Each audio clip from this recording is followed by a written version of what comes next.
We do have a few areas of scattered showers, and when I say scattered, I really mean scattered. Not everybody is going to see the rain here in Michigan or in the Front Range here, and this will probably be later on tonight into tomorrow morning. Now, if you've been watching the Weather Channel, we've been watching a system going up the coast here, and we're seeing the wind and the rain around the system along the coastal areas. And the northern Outer Banks getting wet tonight, coastal areas especially taking the brunt of this system. Gale warnings are up. We also have high surf advisories. What else we got going on there? When I say gale warnings, we're talking 30 to 50 mile-an-hour winds possible along the coastal areas. Let's take a look at the radar. I think we have one here for you. And the radar showing that most of the activity is off the coast, but some of this could eventually back into the areas. But we're really thinking maybe just the extreme coastal areas, seeing the precipitation.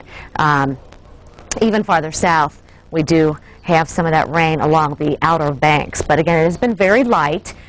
Heavier earlier today, but we've really seen some improving conditions in the Carolinas. All right, let's go back and take a look. We're not looking at any simply later on tonight in the Dakotas.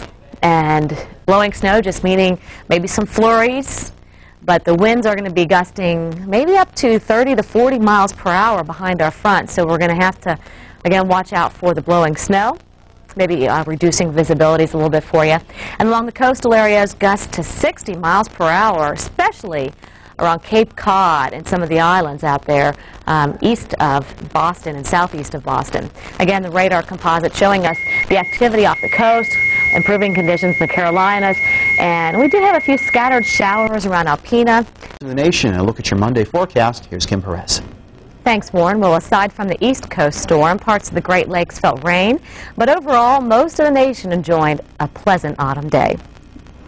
Now, we have a front that's coming through, right through here, and we are seeing some light rain with it, and actually seeing some snow in Ontario and Manitoba with some of this. So we actually may see some flurries tonight in the Dakotas and in Minnesota.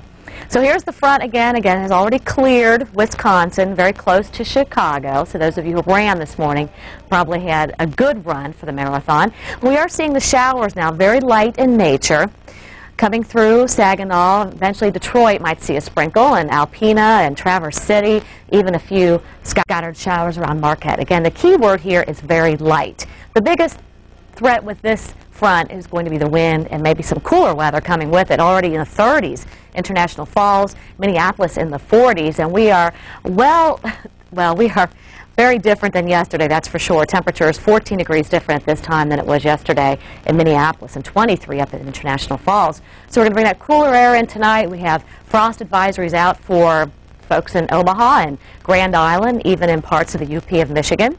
30s for some areas, and your highs, not too bad. Well, it's time for our nightly El Nino focus segment. We look at the first examination of what we now call El Nino and the important work of a British scientist around the turn of the century.